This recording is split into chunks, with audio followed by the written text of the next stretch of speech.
jumping into Batman, the Keep Crusader, that dropped on Amazon yesterday, actually, the 31st of July. And we're going to watch the first episode. What it's about, see if it's as good as the original Batman animated series. Roll the video.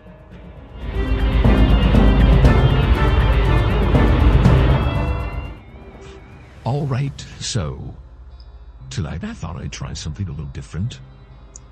And since Amazon just dropped the new Batman Keep Crusader animated series, I think it looks like they only put episode 1 up, so maybe it's going to be a one a week type thing. I'm not sure. Let's see. Oh, nope. We have. Oh, I guess it dropped yesterday. Missed that. So with all of them here, and we have 10 episodes. I'm going to watch the first one tonight. And if I get a good response, maybe I will keep going. And second about Penguin in the first one, called Season 1, Episode 1, in Treacherous Waters. So let's have a go. Well, I'm not going to be able to play the entire episode as originally planned. I have edited, re-edited, tried blocking parts out, blurring, using subtitles instead of the actual audio. And every time after 7 tries of rendering, uploading, and running the checks, it keeps getting copyrighted and blocked for anyone to view. So we're going to go back with my original way of doing things, of just playing snippets and discussing as we go. Again, this is the first episode of Batman the Keep Crusader on Troubled Waters. The episode opens with a classic crime scene. A stereotypical accountant or desk worker is tied to a chair, being interrogated by thugs. In the shadows, a figure emerges with an umbrella. It's unmistakably the Penguin. The umbrella snaps open to reveal the blade. The scene fades out with the captive's screams echoing in the room. Cut to another scene, a group of thugs loading a truck. These thugs work for Mr. Thorne. They voice their worries about a mysterious force attacking them, and one of their co-workers being in the hospital because of this strange entity. Suddenly the lights go out. Chaos erupts, and the Batman enters the scene. His fighting style is showcased brilliantly, and we get a clear view of his new, yet nostalgically old, suit, featuring a cowl reminiscent of the original 1830s, designed with thin, pointy ears. After Batman takes down the last thug, the warehouse explodes behind him. Thorne, meanwhile, is concerned about growing threats against Gotham. Then we are treated to the new opening titles, black and white, airbrushed Art Deco style. And next, we find ourselves in the Batcave, where Batman is working over his back computer with Alfred at his side. This Alfred is a bit younger and more rotund than usual. Batman deduces that a corrupted city worker might hold the key to what's happening. The scene shifts to the Gotham courthouse, where public defender Barbara Gordon is pleading her case against prosecutor Harvey Dent. Harvey comes off as sleazy in this pre-villain version, but we do catch a glimpse of his habit of flipping a coin to make decisions, foreshadowing his future as Two-Face.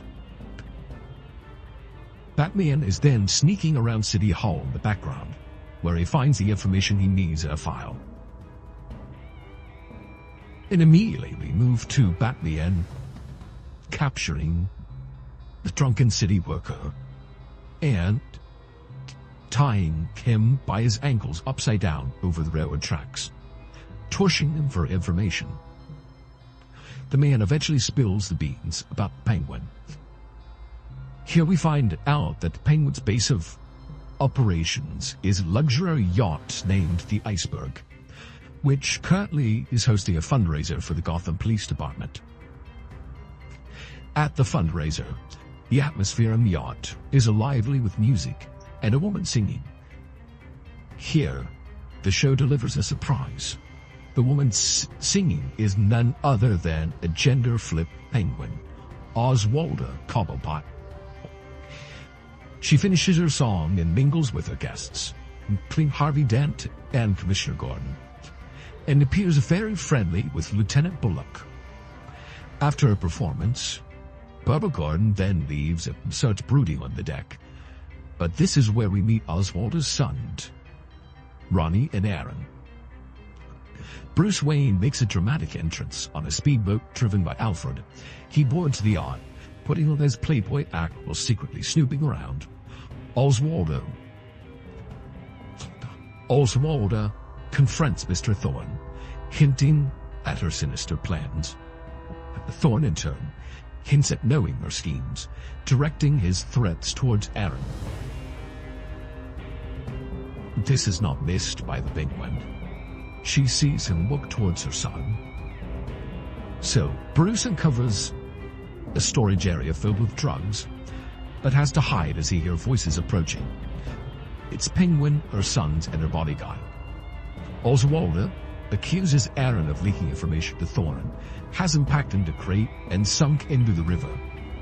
Ronnie, fearing for his life, pleads with Thorne for help from a phone booth. When Thorne refuses, Ronnie turns to Barbara for protection.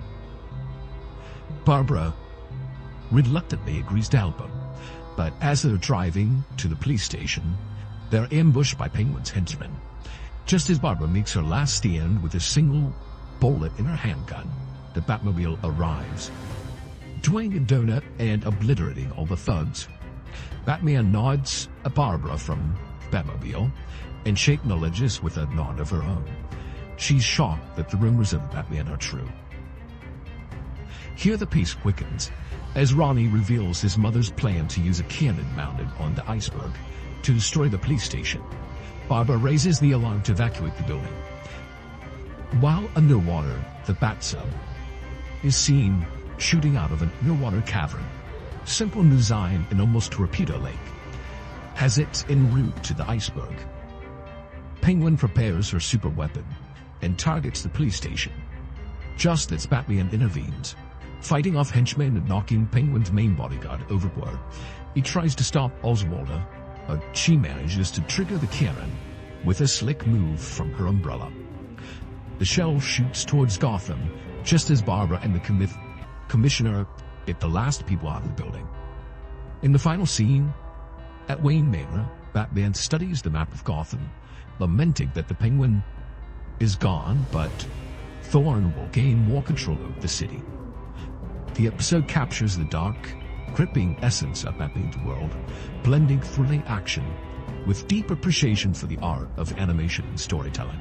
Even though this is the cheaper way to animate pretty much what we saw in the late 80s and 90s, probably 8 frames per second or 6 frames per second, maybe 12, versus the more higher quality animation, smoother animations of 18 to 24 frames per second. This is still a good episode. I do like the art style, Art Deco, kind of following through with the traditions of the original Batman animated series. So at the end here, I thought maybe I could just go over some of the voice actors for the series.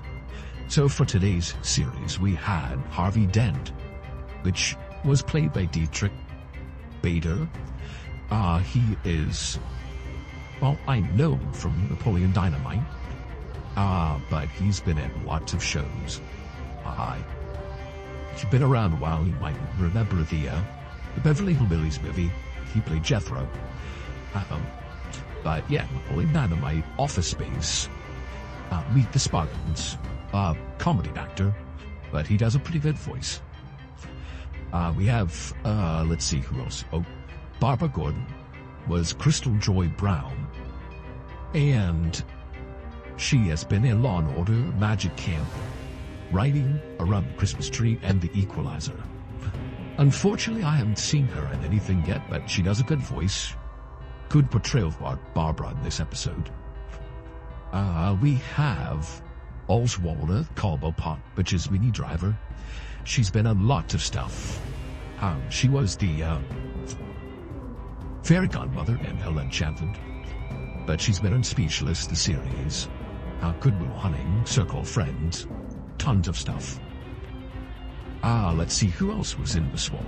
We had, Hamish Linklater was the Batman and Bruce Wayne.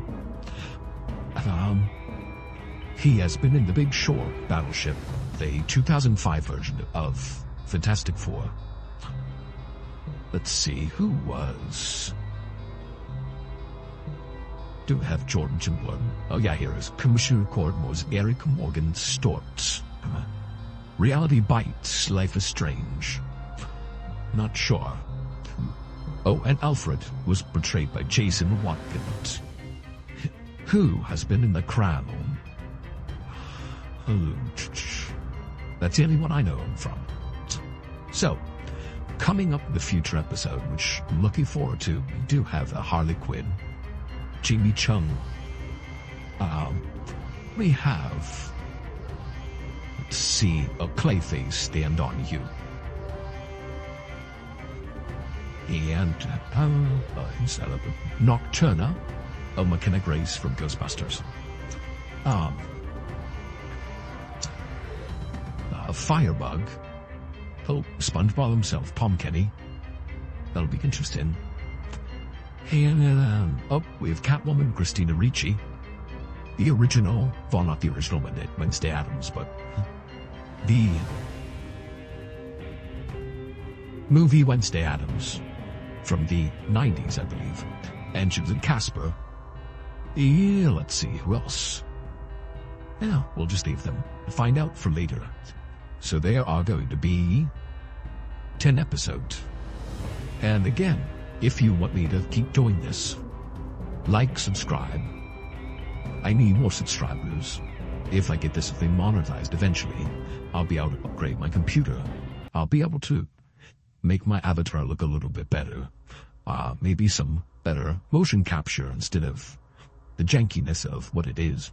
So, anyway, let me know in the comments of other things you want to see reactions to. And like, subscribe. And we'll catch you on the next one.